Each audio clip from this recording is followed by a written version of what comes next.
going to start my crochet tutorial videos. So first I'm going to talk about supplies that you will need, and then we will get started.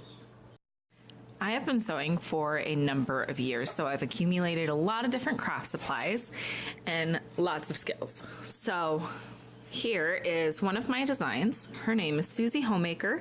So she is holding my supplies today. We won't need all of these right now, but I will talk about just a few of them. So up here on her head, you see she has needles. A lot of these are called either quilting needles or tapestry needles. These are great for sewing your pieces together once you get to that point. There's also some buttons up there that can be used as different embellishments. You see scissors, of course, some different hooks, thread. These are safety eyes. So those can be used for animals or dolls or just stuffed projects that require eyes. They come in different sizes. These are stitch markers. So those are helpful if you are doing something that doesn't have a definite row end, so that you know where your row ends. If you are crocheting in the round, sometimes those will not be joined rounds. And then this is a latch hook, which is helpful for adding hair to any projects, or some people will use them for rugs and that sort of thing. So now here are the hooks. These are ultimately my favorite hooks. These are by Clover. They come in different colors, but they have these nice silicone grips, so my hands don't get as sore from crocheting for a long time. And these come from a B hook size, which is 2.25 millimeters, all the way up to a J hook, which is 6.0 millimeters. It also includes the 7 hook, which is in between the G and the H, which can be helpful for some projects as well. Now, if you don't want to spend the money on hooks right away, I would suggest just a basic set, including at least G, H, and I. Those are the most common hooks and that will go for most projects. This is a G hook. It's 4.0 millimeters. This one has a wooden grip, as you can see. It can be nice once you get into it if you just need one with a grip. So here is a basic set by Boyer. They are just the simple metal hooks. They're very common usage. Their G hook, I believe, let me open this up. Their G hook is, I think, a 4.25. So that's a slightly different measurement. And again, that sometimes just varies on brand or style. This one is not marked, but if you see here, I can hold these together. You can see that the head is a little bit different on the Boyer hook versus my Clover hook. So you know that they are different sizes. And that is just going to affect how the project turns out. Now for these tutorials, we will be starting very basic. If there is a specific hook that you need, then I will discuss that. Today you can use either a G, an H, or an I, or any hook that you have. If you use a bigger hook, it will be easier to see your stitches and where you're working. So let's get started. So for this tutorial, I am using Caron Simply Soft yarn. You can use any type of yarn that you would like. So this can be either considered like a worsted weight, or, so this says it's medium weight, so that's worsted weight. There are different weights in yarn. They go from very thin to very thick. So worsted weight or this medium can be either, sometimes it's more of a fingering weight. The Caron Simply Soft is somewhat thinner than most worsted weights you'll find, but just whatever yarn you have is fine. I am using an H hook, and we are going to start by doing a slip knot. If you don't know how to do a slip knot, I will show you. I wrap it around my finger so that there's an X there you can see, and then I will simply take the yarn and put it over that loop and then just pull tight. And then as you can see, you can tighten or loosen that loop, which is perfect for crochet.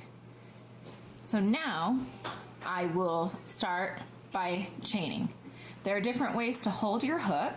Bottom line is just to do it in a way that is comfortable to you. I tend to hold mine like this. So with my fingers, it's kind of like the way someone might hold a violin bow or a cello bow. Some people hold it more like a pencil, like this. Sometimes I will do that if my hand is fatigued. It just really depends on what's comfortable for you. I like to kind of wrap my yarn. I hold it like this when I'm doing chains. That keeps my working thread out of the way, and this helps me to know where my end is because I don't want to be using the end to crochet with. That's my tail. So to chain, you are simply going to hold your hook, go under the yarn so you have a loop, and just pull that right through your first loop. So let's do that again. You go under your yarn, you pull it through, and you'll start to see that you've ended up with just kind of, it almost looks a little bit braided. So just go ahead and keep doing that. You loop and you pull through. You go under your yarn and pull it through. And pull through and pull through. Now if you're having trouble with that, just go ahead and we'll go a little bit slower. You loop under with your hook so you have this tail on your hook, and you're just going to pull it right through. So practice that a few times. Now a lot of patterns will tell you to chain a certain amount. So depending on how many it says, then that's how many times you will pull through. So sometimes it can be a bit tricky to count how many you have. I will show you. They look like little V's. If you kind of pull it tight, they look like little V's. So each of those V's counts as a chain.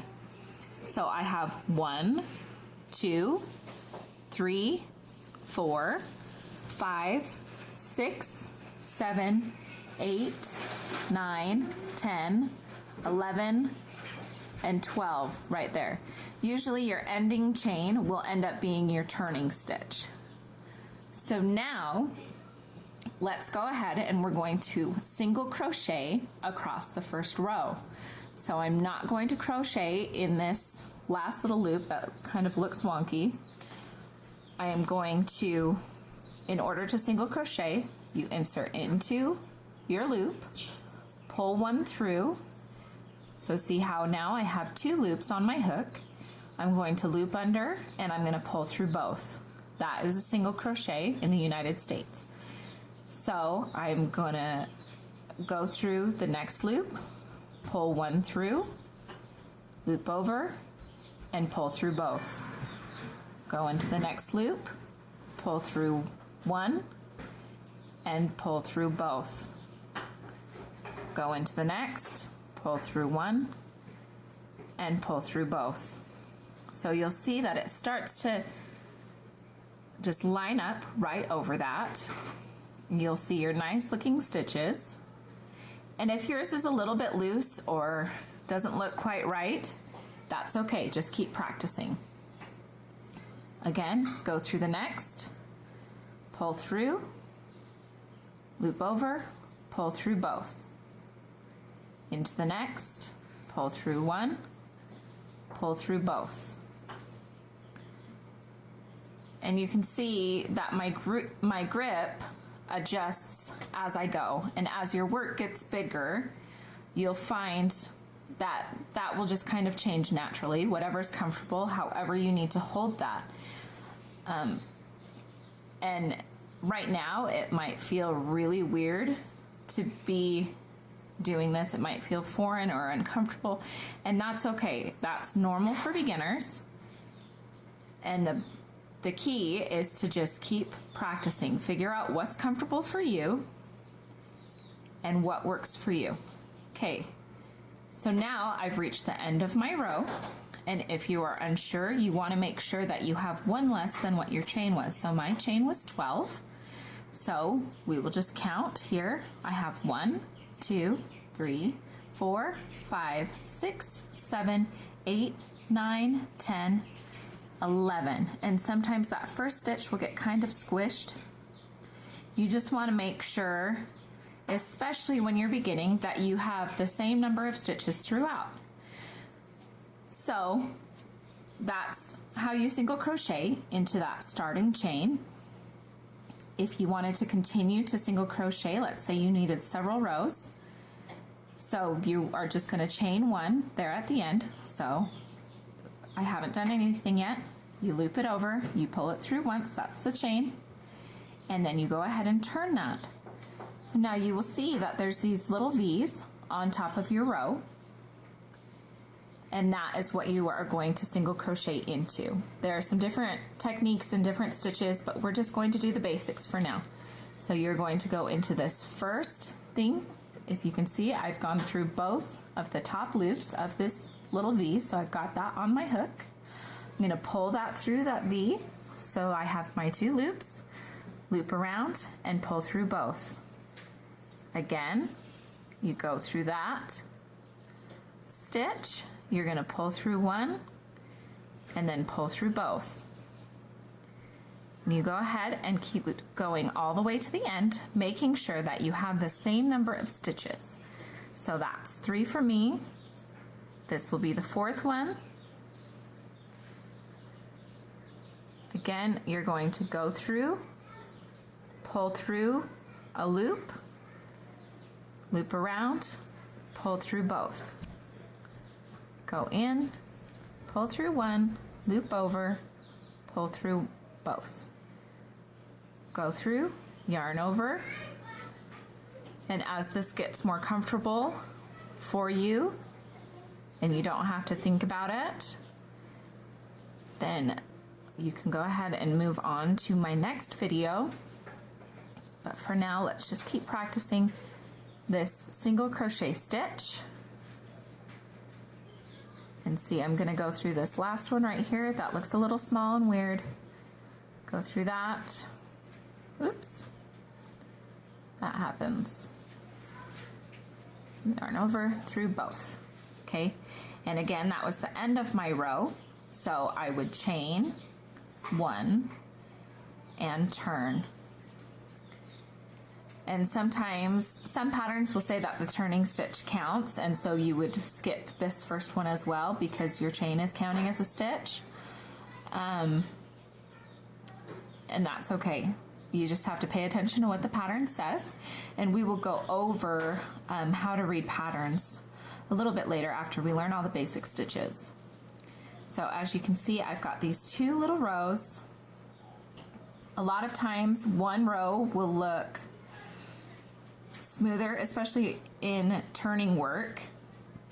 When you're turning, one side will look nicer than the other, but it kind of tends to even out. When you're working in the round, it's more obvious which side is the back and which side is the front, because all of the stitches will be pointing the same way.